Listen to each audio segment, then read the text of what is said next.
안녕하세요. 겨울을 좋아하는 40대 여자입니다. 질병은 인생을 깨닫게 하는 훌륭한 스승이라는 말도 있지만 그 인생을 누릴 날이 얼마 남지 않았을 때 그 의미를 안다고 해서 그 배움이 얼마나 가치가 있을까요? 만일 제게 인생에 있어서 만물의 의미를 깨닫는 것과 그 의미를 깨닫지 못하고 천치로 산다고 해도 건강하게 내가 사랑하는 사람과 살 수 있다는 걸 택하게 한다면 지금의 저는 두말할 것 없이 후자를 택할 것 같습니다. 여러분은 무엇을 택하실 것 같나요? 제가 후자를 택한다고 해서 제가 배고픈 소크라테스를 포기한 배부른 돼지인 건 아닙니다. 젊은 시절에 저는 누구보다 지적인 호기심이 많고 책 읽고 생각하는 걸 즐겨했어요. 경상도에서 나고 자란 저는 대학 졸업 후 사서가 돼서 도서관에서 일했어요. 근무 시간 외에는 늘 책을 끼고 살 정도로 뭔가를 읽는 걸 좋아했고, 그래서 늘 일하는 도서관에서 책 대여 횟수가 가장 많았던 회원들 중 탑5 순위에 항상 들었었죠. 그런 저와 다르게 조선소에서 일하던 남편은 책이라면 아주 질색을 하는 사람이었어요. 연애할 때 남편이 종종 그곳에서 숙식까지 하며 작업을 할 때 제가 가서 심심하면 읽으라고 책을 몇 권 들려보낸 적이 있었거든요. 그럼 남편은 힘들어서 이런 거 읽을 에너지도 없어 라고 하면서도 앞부분은 읽어오더라고요. 근데 본인은 인내심이 없어서 이야기가 진행되는 걸 못 참는데 또 줄거리는 궁금하니까 저한테 읽은 다음에 늘 요약을 원했습니다. 제가 책을 읽고 그걸 간단하게 요약해주면 아, 이제 나도 이 책 다 읽은 거네? 라고 너스레를 떨더라고요. 제가 책은 그렇게 읽는 게 아니라고 사람마다 책을 읽고 해석하고 느끼는 게 다른데 그게 어떻게 읽는 거냐고 어이없어 하면 이렇게 말했어요. 부부는 일심동체래. 어차피 현애랑 나랑 결혼할 건데 이제 생각도 비슷하게 할 거고 그럼 현애가 생각하는 게 내가 생각하는 거랑 똑같지? 이 말을 하면서 얼렁뚱땅 프로포즈를 하더군요. 원래 사람이 좀 어리버리했는데 이럴 때 보면 꽤 여우 같은 구석도 있었네요. 이렇게 능청스럽고 능글맞은 사람이었지만 제가 남편과 결혼을 결심한 계기는 따로 있었어요. 저는 어머니하고 둘이서만 살았는데 어머니는 목욕탕 안에 있는 매점을 운영하셨어요. 목욕탕이 24시간 운영하는 곳이라서 어머니의 매점도 늘 새벽까지 불이 밝았죠. 근데 제가 남편과 연애할 때쯤 어머니가 일하시는 목욕탕에 있는 일대에서 한동안 수상한 사람이 길거리를 다닌다는 흉흉한 소문이 돌았거든요. 어머니는 매점이 밤 12시에 마감을 했는데 아무래도 그 늦은 시간에 퇴근해서 집에 혼자 오신다니 걱정이 이만저만이 아니었어요. 그래서 소문이 잠잠해지기 전까지 제가 마중을 나가려고 했는데 그걸 들은 남편이 그러더라고요. 그 시간에 나갔다가 표적이 제가 되면 어쩌냐고요. 그리고 자신도 어머니가 걱정되니까 본인이 차로 모시고 다니겠다고 했고 한동안 남편은 어머니가 퇴근하는 시간 목욕탕 앞으로 마중을 나가서 집까지 데려다 드리곤 했어요. 어머니는 당연히 너무 미안하고 고마워하셨죠. 근데 남편은 오히려 미안해하는 어머니께 이렇게 해야 제가 밤에 잠을 잘 잔다고 저 밤에 잠 잘 자라고 하는 일이니까 걱정 마시라고 웃어 보였죠.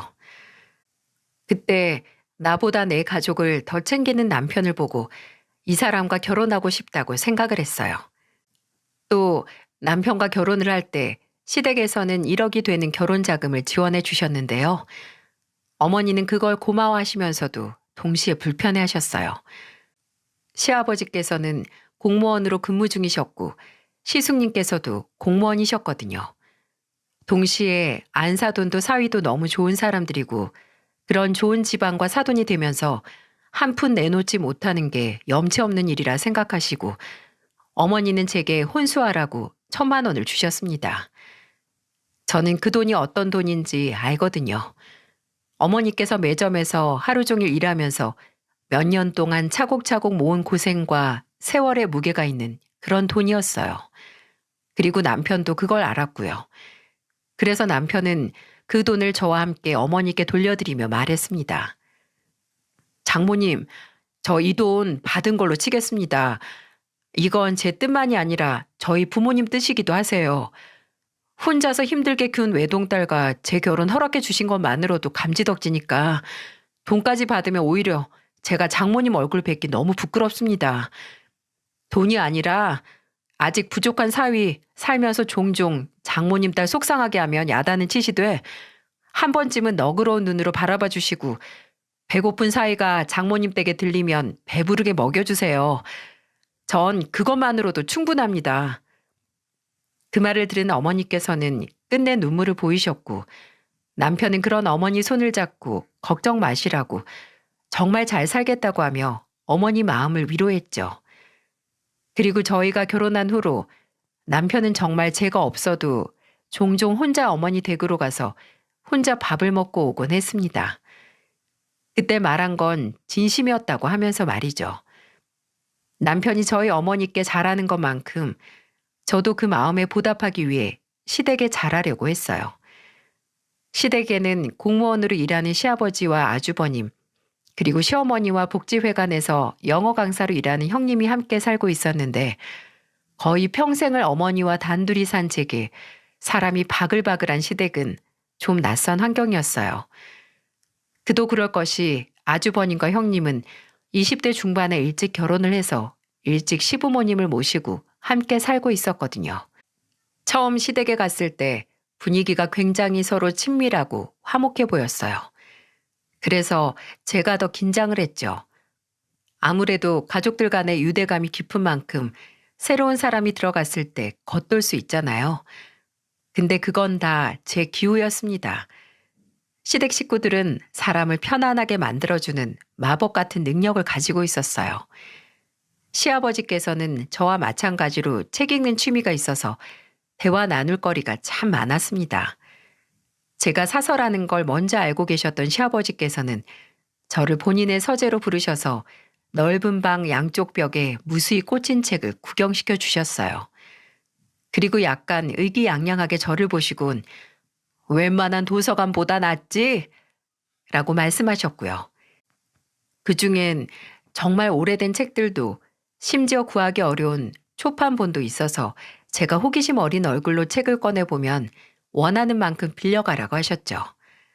시어머니는 제가 어김없이 시댁에 갔을 때 책을 꺼내 읽고 있으면 옆에 커피를 놔주시고 본인도 곁에 앉아 차를 드시며 저를 가만히 쳐다보시곤 했어요. 제가 고개를 들어서 왜요 어머님? 하고 물으면 살포시 미소를 지으시며 그냥 보기 좋아서 라고 하셨죠. 그러다 제가 종종 책에 너무 빠져들어서 식사 준비하는 시간을 깜빡 놓칠 때가 있었는데 책을 읽다 집안을 가득 메운 음식 냄새에 놀라서 주방으로 후다닥 들어간 적이 몇 번 있었어요. 국을 푸시던 시어머니께 다가가 제가 안절부절 못하면서 죄송해하면 시어머니는 호탕하게 웃으시며 됐다 됐어. 얼마나 재밌는 책인지 나중에 나도 무슨 얘기인지 알려주렴. 이라고 말씀하셨죠. 그럴 때면 역시 남편과 모자 사이가 맞다는 걸 확신하게 됐습니다. 왜 환경이 사람을 만든다고 하잖아요. 무던하고 늘 푸근한 시댁 식구들은 제게 항상 긍정적인 영향을 줬는데요. 행여 신상이 밝혀질까 자세히 설명은 못하지만 형님께서는 몸이 좀 불편하셨거든요. 원래 어렸을 때부터 몸이 약하기도 해서 끝내 고등학교를 중퇴하시고 검정고시를 보고 대학에 들어가셨대요. 처음에 저는 형님을 낯을 많이 가리는 사람이라고 생각했었는데 나중에 어느 정도 시간이 지나 친해졌을 때 형님이 그러시더라고요. 사실 내가 몸 불편한 것 때문에 어렸을 때 사람들 시선에 민감해져서 대인 기피증도 있었거든. 지금은 뭐 센터에서 강사 일하면서 많이 나아졌지만 가끔 그때 버릇이 나와서 사람하고 가까워지는데 시간이 좀 걸려. 그 얘기를 듣는데 이해가 가더라고요. 사람이 대중교통이나 사람들 많은 곳에서 잠깐만 시선이 쏠려도 숨고 싶고 불편해지는데 어렸을 때부터 그런 시선을 받아왔으면 당연히 그럴 수도 있다고 생각을 했어요. 형님은 본인이 센터에서 영어 강사 일을 하면서 동시에 센터에 오는 학생들을 상대로 멘토링 강의도 했었는데요. 대부분 형님처럼 몸이 불편한 학생들이었어요. 형님을 만날 때마다 놀랐던 건 형님의 휴대폰이 진짜 쉴 새 없이 울렸다는 거였습니다. 거의 5분 간격으로 문자가 오기도 하고 몇 시간 간격으로 전화가 올 때도 있었어요. 제가 의아해서 형님 쉬는 날 아니냐고 어디서 오는 거냐고 물으면 센터에서 본인이 가르치는 학생들이라고 하더라고요. 형님이 좋은 선생님인 만큼 의지하는 학생들이 많은 건 알았지만 그래도 이러면 쉬는 날이 쉬는 날 같지 않겠다고 말하니까 그래도 형님은 오히려 아예 연락이 없는 것보다 이렇게 연락하는 게 마음이 놓인다고 하더라고요. 아예 몸의 장애로 마음의 문을 꽉 닫아버린 학생이 되기 전에 이렇게 뭐든 말하는 사람을 만나게 되면 몸의 장애가 마음까지 전이 되지 않는다고요. 또 형님은 건강 문제로 아이를 갖지 못했는데 그래서 더 학생들에게 마음을 쓰는 것 같았습니다. 자신을 믿고 의지하는 학생들을 마음으로 품어서 정말 자식처럼 생각하는 거죠. 그런 형님은 제게 참 존경스러운 사람이었어요. 저와 나이 차이도 1살밖에 나지 않는데 뭔가 더 어른스럽게 느껴졌었죠. 제가 결혼하고 나서 1년 뒤에 임신을 했을 때 솔직히 시댁에 제 임신 소식을 알리는 게 좀 힘들었어요. 제 노파심이었지만 행여 건강 문제로 임신을 못한 형님이 제 임신 소식을 듣고 조금 속상해하시면 어쩌나 걱정이 됐거든요. 형님이 얼마나 아이들을 좋아하는지 알기에 더 생각 없이 시댁에 연락해서 제 기쁨의 소식을 신나게 말할 수 없었죠. 남편은 그런 제게 형수님은 오히려 더 축하해 주실 거라고 그런 걱정하지 말라고 했지만 제가 형님을 좋아하고 또 존경하는 마음이 커서 선뜻 나설 수가 없었습니다. 근데 제 괜한 고민을 말하기도 전에 눈치 빠른 형님은 제 임신을 먼저 알아채셨더라고요. 시어머니께서 깍두기가 맛있게 익었는데 좀 가져가라고 저를 부른 날, 저는 김치통을 뚫고 풀풀 나는 팍 익은 김치 냄새에 표정 관리를 하느라 진땀을 빼고 있었어요. 제가 원래 김치는 겉절이보다 팍 익어서 군내가 나는 김치를 좋아하는데 임신을 하고 나니까 익은 김치 냄새에서 생지옥을 느꼈습니다. 그래도 아직 시댁에 임신 소식을 알릴 마음의 준비가 안 돼서 애써 맛있겠다고 감사하다고 하면서 김치를 챙겼는데 그때 저를 가만히 보던 형님이 제게 잠깐 이리 와보라고 하더니 본인 방으로 저를 데리고 가더라고요. 그러더니 하는 말이 글쎄, 동서 솔직히 말해. 혹시 임신했어? 어디서 제 심장 떨어지는 소리 안 들렸나요? 이때 제 머릿속에서는 정말 오만 가지 생각이 다 들었습니다. 머릿속은 팽팽 도는데 말은 못하는 저를 보고 형님은 갑자기 픽 하고 웃으면서 그러시는 겁니다. 그럴 줄 알았어, 동서. 나 때문에 말 못했구나. 혹시나 내가 듣고 속상할까 봐. 아유, 진짜 고민을 사서 한다니까. 뭐하러 그런 걱정을 해. 나 임신 못하는 거 이미 오래전부터 알고 있어서 새삼스러운 것도 아닌데 동서가 나 생각해주는 건 진짜 고마운데 안 그래도 돼. 가족이 뭐야? 좋은 일 있으면 다 같이 나누고 기뻐하고 슬픈 일도 나누는 게 가족인데 내가 동서가 임신했다고 괜히 질투하고 심술 부리겠어? 걱정 말고 빨리 어머님한테 가서 말해. 어머님 첫 손주 생겼다고. 그래서 그날 시어머니께 제 임신 소식을 알렸습니다. 시어머니는 들고 있던 리모컨을 내팽개치면서 좋아하셨고 형님도 마치 본인 일처럼 저를 축하해 주셨죠. 나중에 제가 딸을 낳았을 때도 또 2년 뒤에 아들을 낳았을 때도 형님은 변함없이 저를 축하하고 또 축복해 주셨습니다. 그런 때가 있었어요. 복작복작 가족들 틈에 둘러싸여서 모든 걸 함께 나누는 그런 때요. 저희는 매년 함께 계절을 나고 함께 여행을 하고 좋은 일이 있으면 가장 먼저 서로에게 알렸고 슬픈 일이 생기면 누구보다 먼저 알고 곁을 지켰습니다. 저희 어머니가 초기 당뇨 진단을 받고 제가 힘들었을 때도 시부모님께서는 주변 지인 중에 당뇨인 사람이 있는데 평소 식단에만 신경 쓰고 관리만 하면 괜찮다더라. 너무 염려 말라고 저를 위로해 주셨고 시숙님은 친구가 근무하는 병원을 알아봐 주시기도 하셨어요. 사람은 어쩔 수 없이 누군가와 함께 있음에도 외로움을 느낄 수밖에 없다는데 저는 결혼하고 단 한순간도 외로움을 느낄 새가 없이 살았어요. 그리고 그 일상은 영원할 것이라고 근거 없는 믿음을 가지고 있었어요. 왜 주변에 이런저런 소식들을 접하다 보면 그런 이야기 들을 때 없으신가요? 저 집에 작년에 아들이 세상을 떠나더니 올해 어머니마저 갔다더라. 아버지가 암에 걸렸는데 유전인지 딸까지 저번에 유방암 선고받아서 항암 치료 중이더라. 이렇게 갑자기 불행이 한 번에 들이닥쳐서 주변에 이야깃거리가 되는 그런 집안이요. 저도 20대였던 시절에 제 친구의 친척 오빠가 예전에 사고로 세상을 떠나고 그 슬픔을 못 이긴 어머니가 극단적인 선택을 했다는 그런 얘기를 들은 적이 있었어요. 그때는 그저 아, 그런 일이 있구나. 참 안 됐다, 딱하다. 라고 순간적인 안타까움만 느꼈을 뿐이지. 그렇잖아요.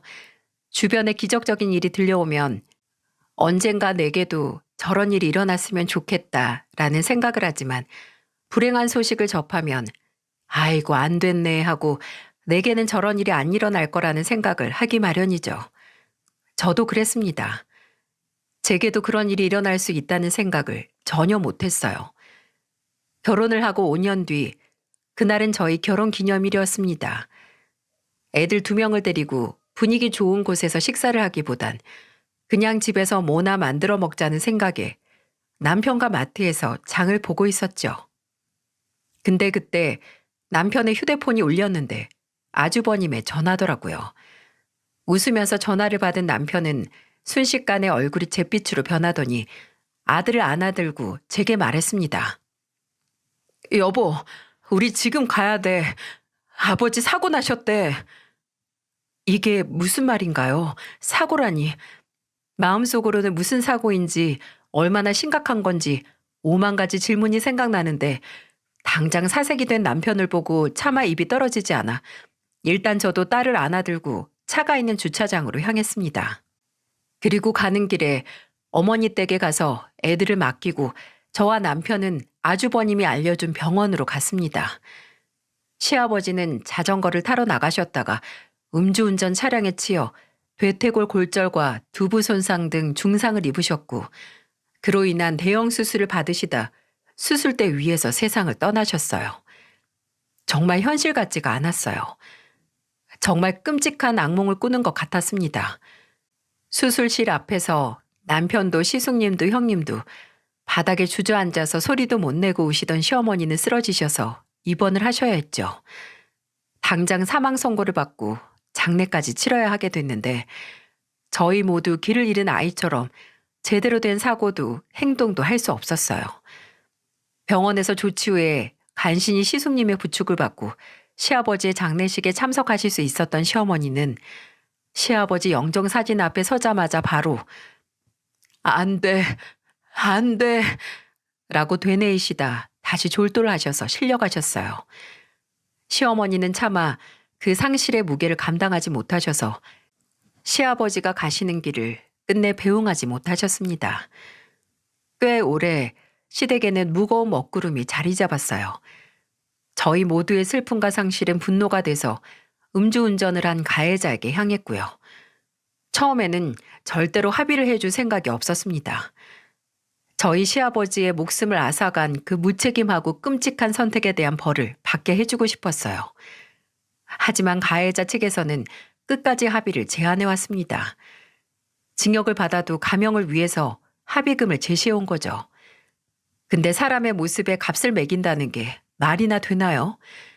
저희 가족 중 누구 하나 그 합의금을 받을 생각을 안 하고 오로지 가해자에게 엄중한 처벌이 내려지기만을 바랐어요. 가해자 측 변호사는 가해자가 애가 셋인 가장이라고 제발 선처를 부탁한다고 했지만 애가 셋이면서 대체 무슨 정신머리로 음주운전을 하나요? 저희 모두 코웃음 치면서 헛수고하지 말라고 했지만 시어머니께서는 다르셨어요. 시아버지의 장례식 후에 잠도 못 주무시고 잘 먹지도 말을 하시지도 않던 시어머니께서는 그냥 합의를 하자고 하셨어요. 그냥 빨리 잊고 싶다. 더 이상 누구 하나 붙잡고 평생 원망하면 뭐하니. 내 속만 더 썩어 들어가지. 계속 연락 오는 것도 듣기 싫고 네 아버지 붙잡고 있는 것 같아서 힘들다.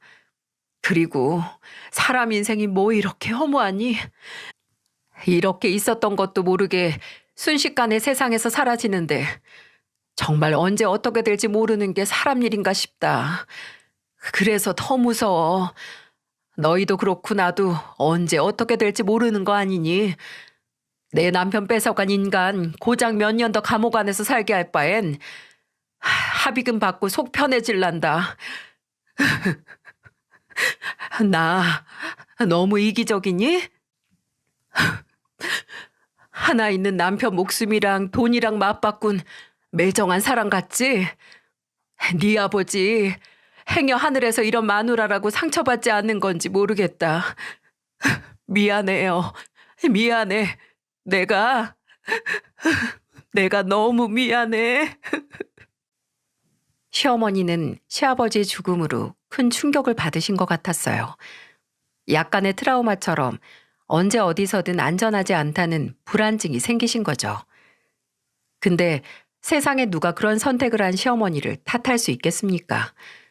남편도 시숙님도 형님도 그리고 저도 누구 하나 그런 시어머니의 생각을 바꾸려고 하지 않고 뜻을 따를 수밖에 없었어요. 그래서 가해자 측과 거액의 합의금을 받고 합의를 했고 저희는 복수나 분노를 애써 떨쳐내려 노력하며 살았습니다. 하지만 끝까지 저와 남편은 매년 결혼 기념일이 되면 저희의 결혼을 축하하지 못하긴 했어요. 그래도 시간은 어느 정도 망각과 치유의 힘이 있더라고요. 그래도 완전히 예전처럼 돌아가지 못했습니다. 이전처럼 가족들끼리 자주 만났지만 미묘하게 대화를 하다 웃다가 잠시 침묵이 생기는 미묘한 순간이 있었어요. 시어머니께서는 시아버지 물건을 정리하시며 제게 시아버지가 생전 모으시던 책들 중 간직할 건 간직하고 처분할 건 처분하라고 하셨는데 차마 그 중에서 고르질 못하겠는 거예요. 그래서 일부분은 중고서적으로 도서관에 기부를 했고 평소 시아버지께서 자주 읽는 책은 지금도 제가 간직 중이에요.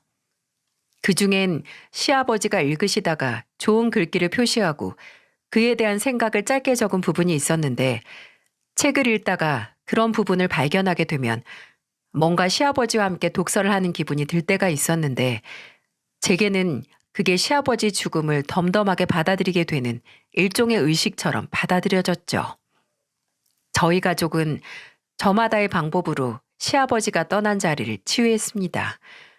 물론 서로 기대고 의지하고 때로는 솔직하게 그 슬픔을 나누기도 했고요.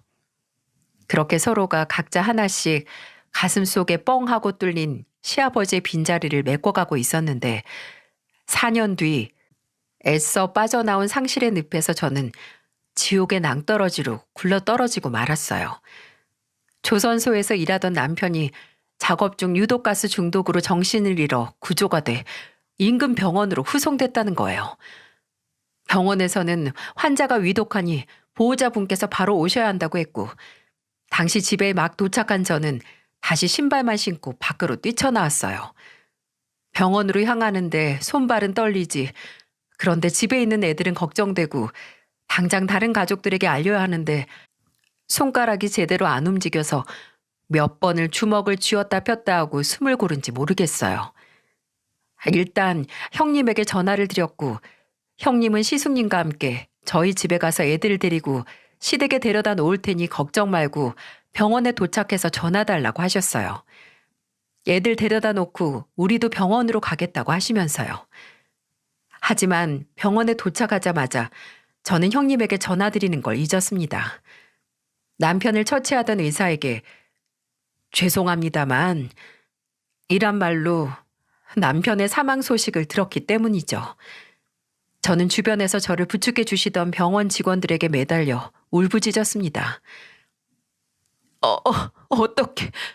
어떻게 해요? 어떻게 우리 남편 어떻게?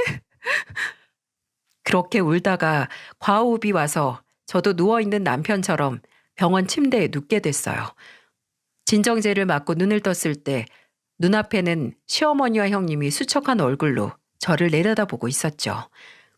저희는 눈을 마주치자마자 누가 먼저라고 할 것도 없이 울음을 터뜨렸고, 저는 눈을 들여다보자마자 눈물을 흘리는 시어머니에게 안겨서 말했어요.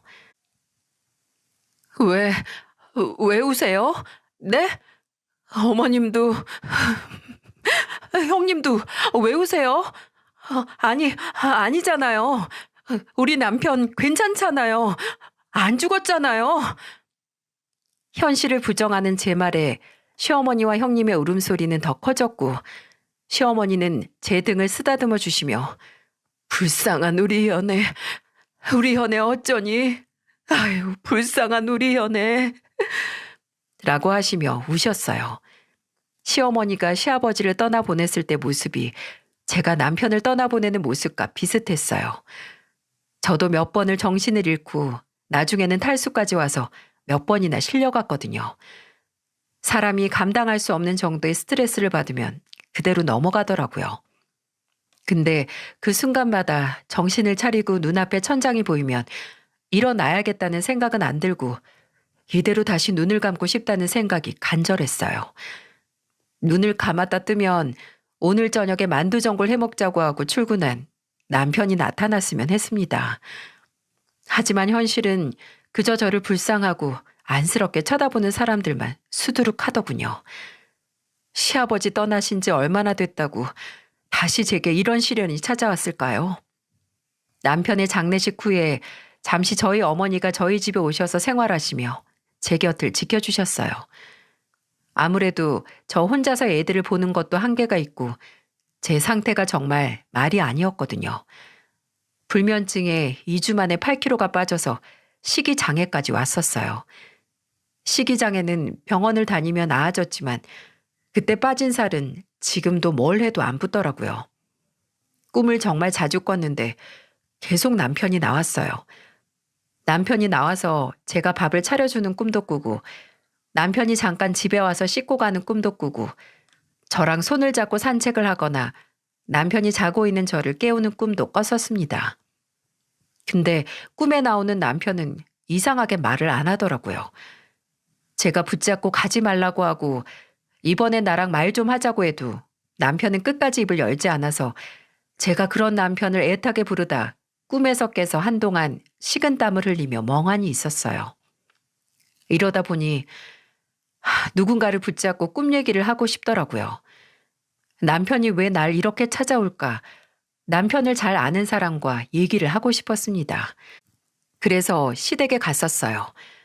시어머니는 한동안 오지 않던 제가 나타나자 바로 껴안아 주시며 잘 왔다고 괜찮냐고 하시며 눈물을 보이셨고 저는 시어머니 앞에 앉아서 한동안 제가 꾼 꿈 얘기를 했었습니다. 근데 시어머니가 가만히 들으시다가 그러시는 거예요. 현애야, 먼저 간 사람이 꿈에 나와서 말을 안 하는 게 오히려 좋은 거라고 하더라. 억울할 것도 후회할 것도 없어서 할 말이 없는 거라고. 아마 민호가 그렇게 급작스럽게 갔어도 현애 너를 믿으니까 더 이상 해줄 말이 없나 보다. 네가 누구보다 애들하고 잘 살 걸 아니까. 그래도 얼굴은 보고 가고 싶으니까 와서 얼굴만 보고 가는 게 아닐까? 그러니까 너도 민호가 안심할 수 있게 이제 그만 힘들어하고 그냥 잘 살기만 하자. 잘 살 수 있게 그것만 생각해. 알았지? 이게 뭐야. 며칠 만에 얼굴이 반쪽이 돼선.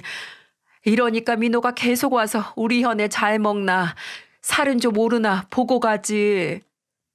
시어머니의 말씀을 듣고 꿈속에서 마주했던 남편의 눈빛이 생각나면서 그래, 내가 이러면 안 되지. 어쩌면 내 그리움과 아픔이 남편을 잡고 있을 수도 있겠다는 생각이 들더라고요. 영원히 기억은 하되 그 기억의 슬픔을 적시지 말자 하고 마음을 다잡았어요. 그 후에는 안 하던 외출도 하고 상담과 수면 치료를 하면서 일단 잠을 잘 잘 수 있게 노력했습니다. 새삼 정말 잠을 잘 수 없으니 일상이 쉽게 무너지더라고요. 어느 정도 4-5시간 동안 깨지 않고 잘 수 있게 되니 머릿속이 개운해지고 비관적인 생각도 들지 않았어요. 또 시댁에도 자주 찾아갔고요. 일주일에 3번은 가서 어머님하고 형님하고 점심을 먹기도 했네요. 주말에는 시숙님까지 해서 저녁 식사를 했고요.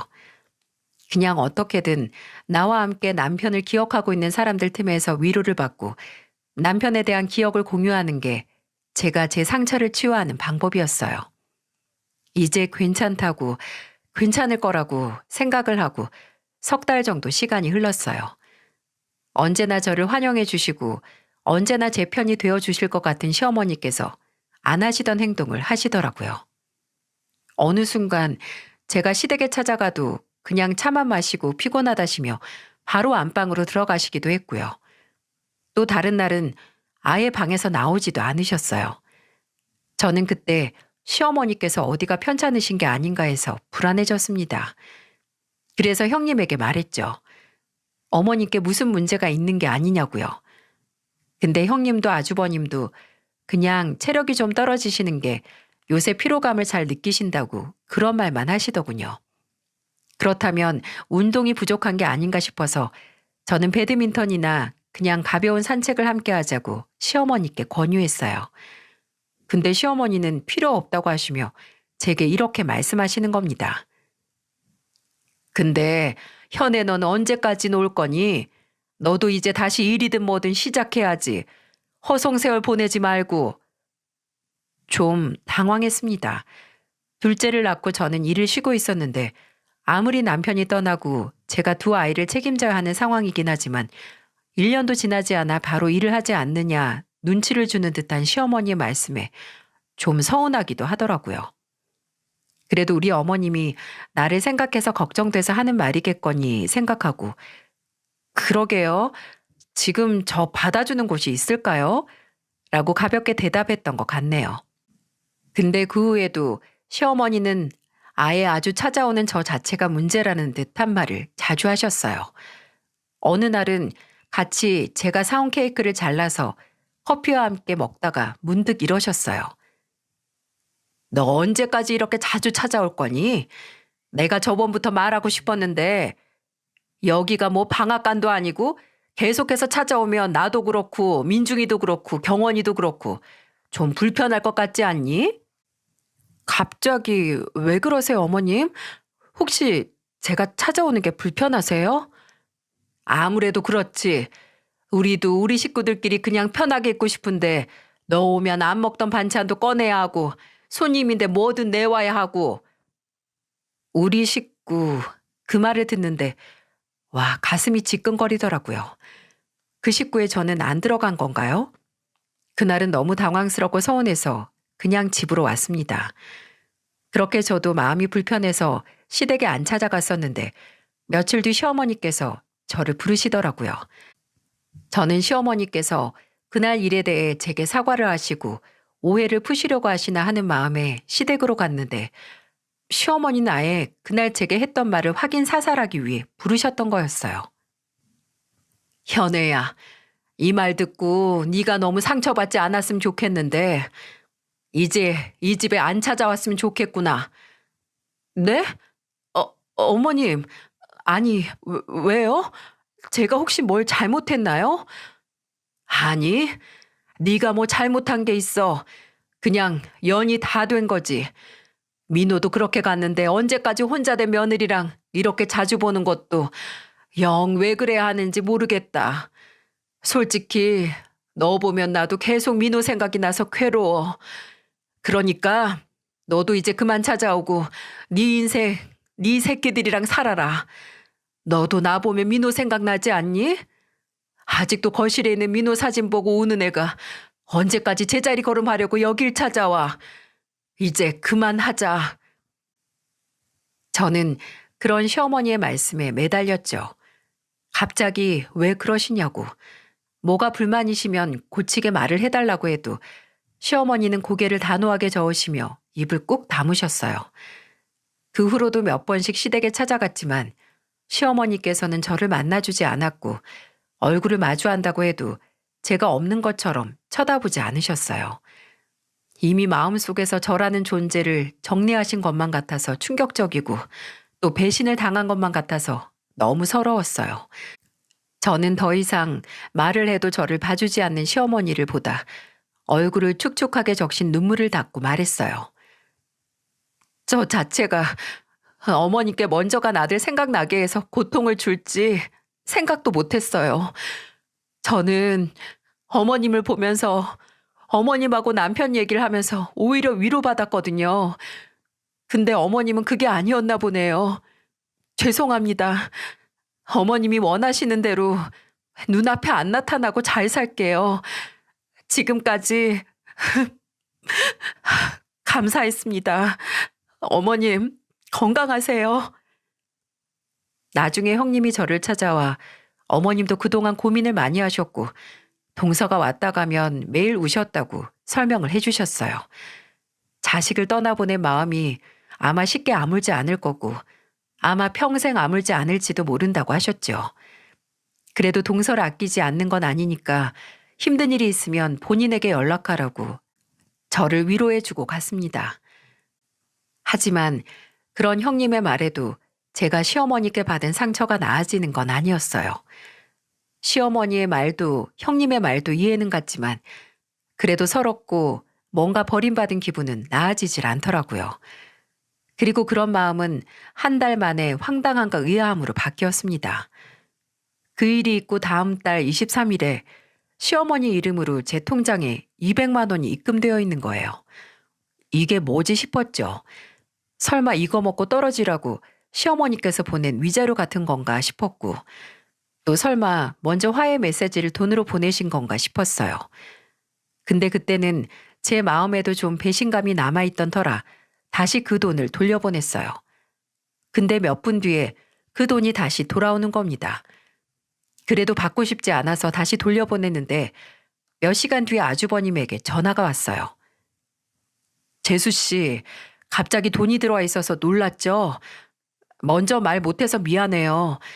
그 돈 어머니가 지아랑 지성이 앞으로 중학교 들어가고 초등학교 들어가면 학원비라도 보태고 싶으셔서 보내시는 거라니까 그냥 받아요.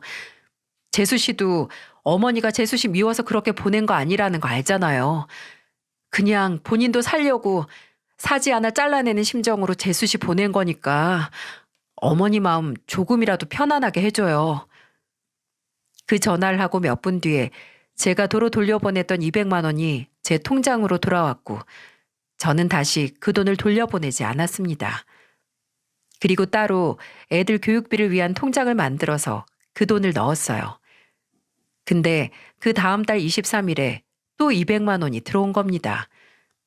그리고 이번엔 형님이 만나서 식사 한번 하자고 저를 불렀고 제게 아마 앞으로 시어머니께서 계속 200만 원씩 돈을 보낼 거라고 그러니까 부담스러워하지 말고 그냥 다른 생각하지 말고 받으라고 하시더군요. 동서한테 미안해서 보내는 거니까 받으라고요. 그렇게 5년 동안 시어머니는 꼬박꼬박 매달 23일이 되면 200만 원씩 제게 보내셨어요. 그 돈은 애들 통장에 차곡차곡 모여서 종종 학원비나 용돈, 애들 물건을 사는 생활비로 쓰였어요. 그리고 그동안 정말 시어머니와는 단 한 번의 연락도 하지 않고 정말 가끔 형님이나 시숙님하고만 안부 연락을 했었어요. 저는 저대로 다시 일을 시작해서 동네 책방에서 아르바이트를 했었고 어느덧 딸은 중학교 졸업을 앞두고 둘째는 중학교에 입학했습니다. 그때는 그냥 영영 그렇게 애틋하고 특별했던 시댁과는 이대로 끝일 거라고 생각했어요. 그나마 형님하고 연락은 하지만 언젠가 이것도 끊길 거라고요. 예전에 다 같이 복작거리던 시절을 그리워하곤 했죠. 그렇게 시어머니와 연락을 끊은 지 5년이 지나가던 초겨울에 저는 모르는 번호로 문자를 한 통 받았어요. 문자는 그냥 딱 한 단어만 있었습니다. 현애야. 처음에는 보이스피싱인가 생각을 했어요. 왜 모르는 번호로 온 문자가 내 이름만 딸랑 부를까 싶어서 의아했죠. 근데 불현듯 이게 왠지 시어머니께서 보낸 것 같다는 강한 느낌이 드는 겁니다. 물론 시어머니 번호가 아니었지만 그때는 그런 강렬한 끌림이 있었어요. 그래서 혹시나 하는 마음에 그 번호로 전화를 했는데 번호의 주인은 잠깐 전화를 받고는 바로 끊더군요. 그 후에 제가 다시 전화해도 안 받아서 저는 형님에게 전화를 해서 상황을 설명했어요. 형님, 혹시 어머님 휴대폰 번호 바꾸셨어요? 어? 갑자기 왜? 아니, 지금 모르는 번호로 문자가 왔는데 왠지 어머님 같아서요. 어? 뭐라고 왔는데? 아니다. 일단 동서 기다려봐. 내가 알아볼게. 형님은 당황한 사람처럼 급하게 전화를 끊었고 몇 시간 뒤에 다시 전화가 와서 받으니 형님은 이렇게 말씀을 하셨어요. 동서, 그거 어머님 맞아. 어머님이 갑자기 동서 생각이 나서 잘 지내나 싶어서 충동적으로 문자했다고 동서한테 미안하시대. 동서 많이 놀랐지?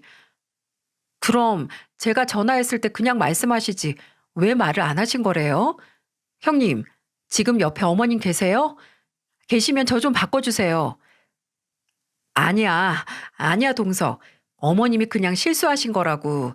미안하다고 이제 문자 안 하시겠다고 하셨어. 먼저 안 보고 살자고 해놓고 괜히 먼저 연락해서 동서 마음만 시끄럽게 만들었네. 동서도 그냥 잊어. 수상해도 너무 수상하고 이상해도 너무 이상하지 않나요?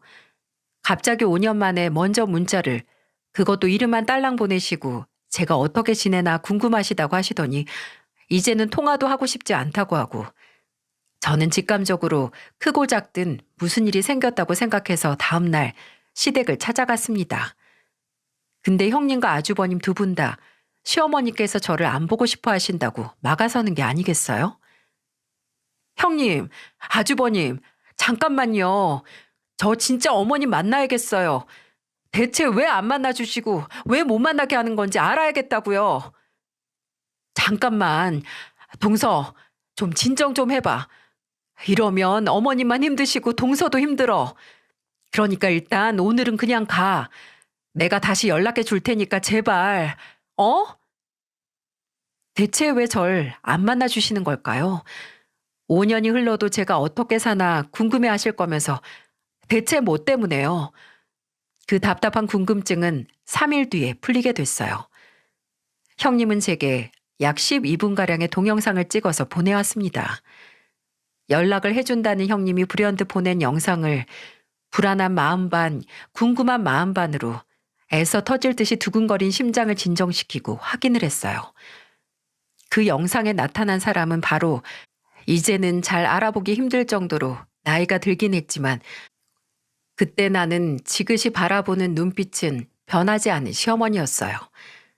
영상이 시작되면서 시어머니는 영상을 찍어주는 사람에게 또 이상한 말하기 전에 빨리 찍자라고 어눌한 발음으로 말씀하시며 카메라 쪽을 바라보고 제 이름을 부르셨어요.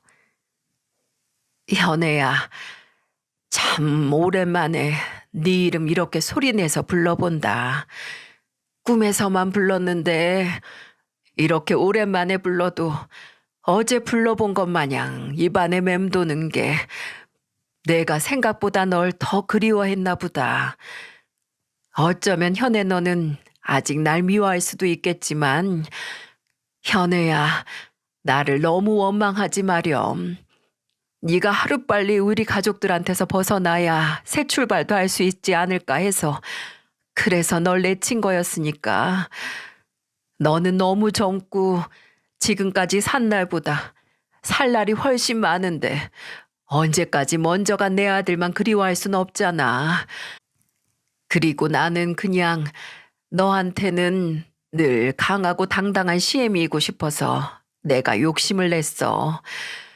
민중이는 내 아들이고 경원이는 오랫동안 맏며느리로서 함께 살며 내 곁에서 날 지켜서 내가 무슨 모습을 보여도 부끄럽지 않지만 10년이 지나도 늘 아이 같은 너한테는 차마 내 부끄러운 모습을 보여주고 싶지 않았다.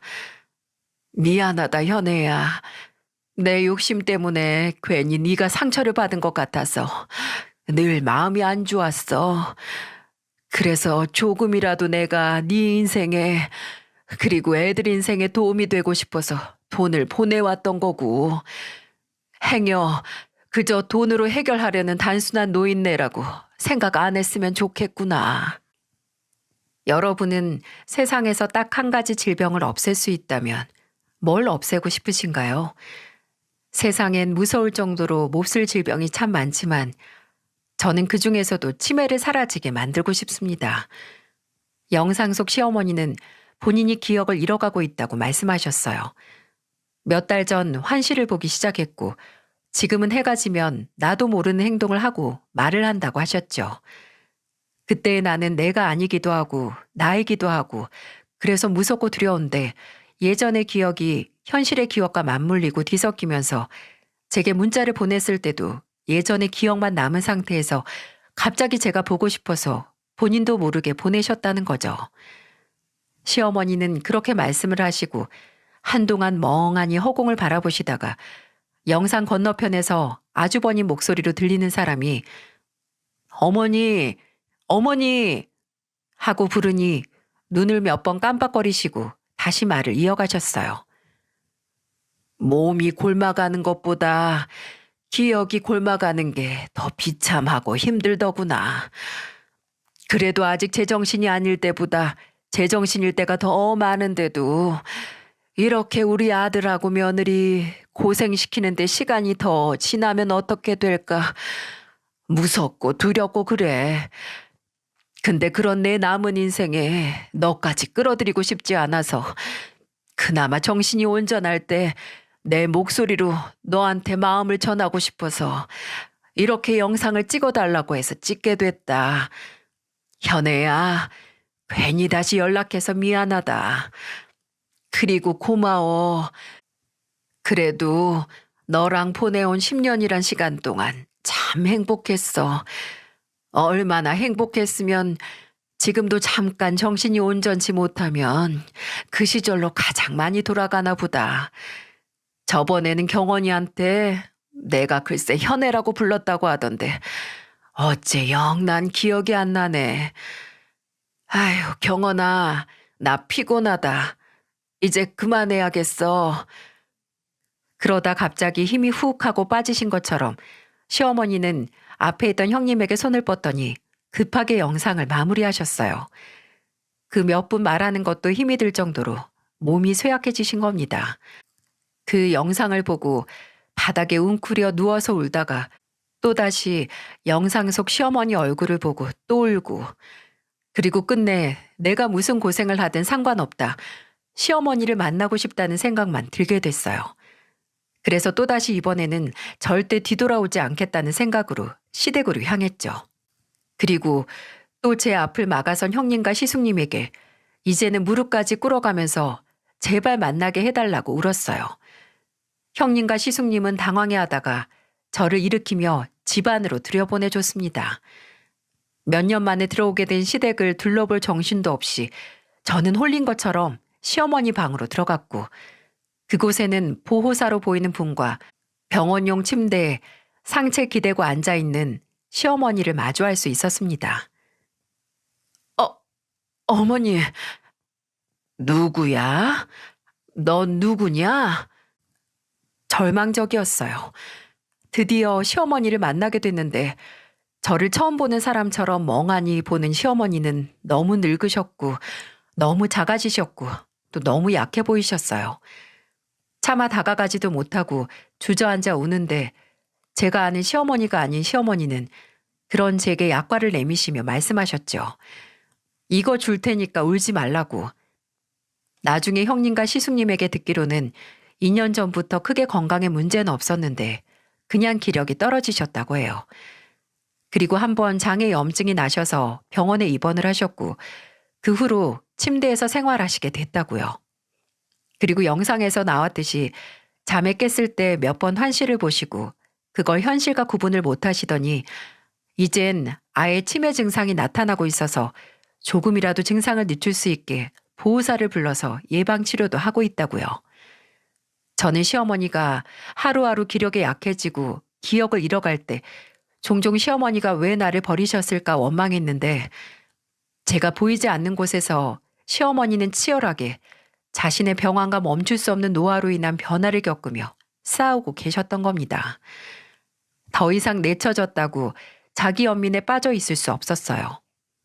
저는 형님과 아주버님에게 시어머니께서 뭘 원하시든 이제 나도 가족으로서 조금이라도 남은 시어머니의 여생에 함께 하고 싶다고 말했습니다.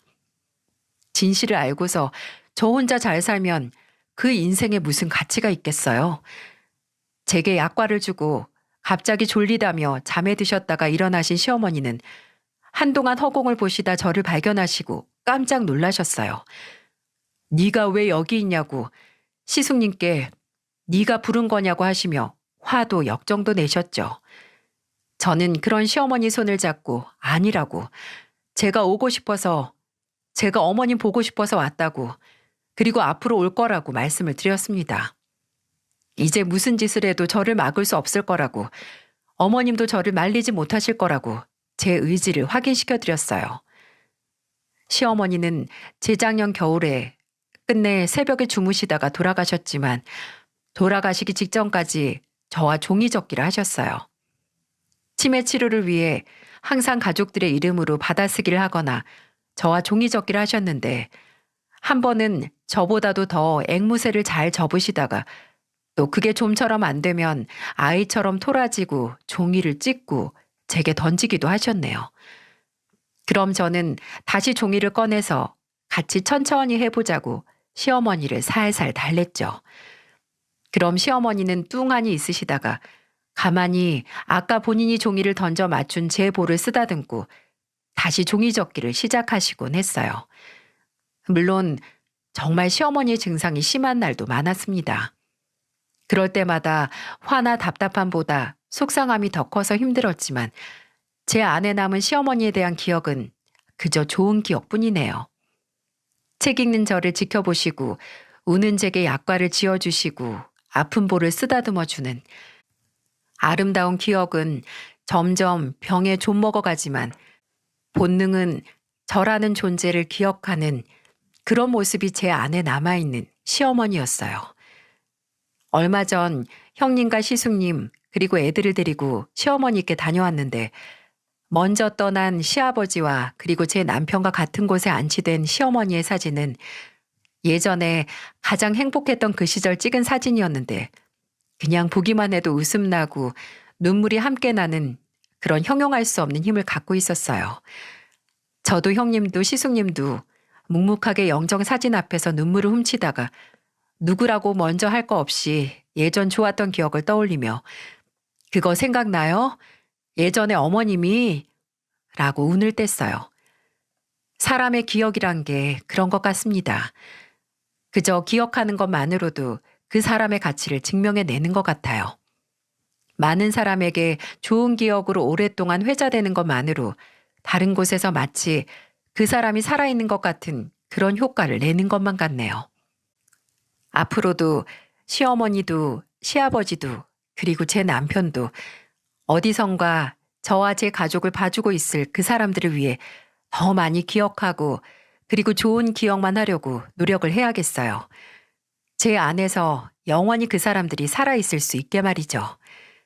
제 이야기를 인내심 있게 끝까지 들어주신 여러분께 감사드립니다. 부디 소중한 사랑과의 소중한 기억을 잊지 않고 언젠가 그 향수의 힘으로 살아갈 힘을 얻길 바랍니다.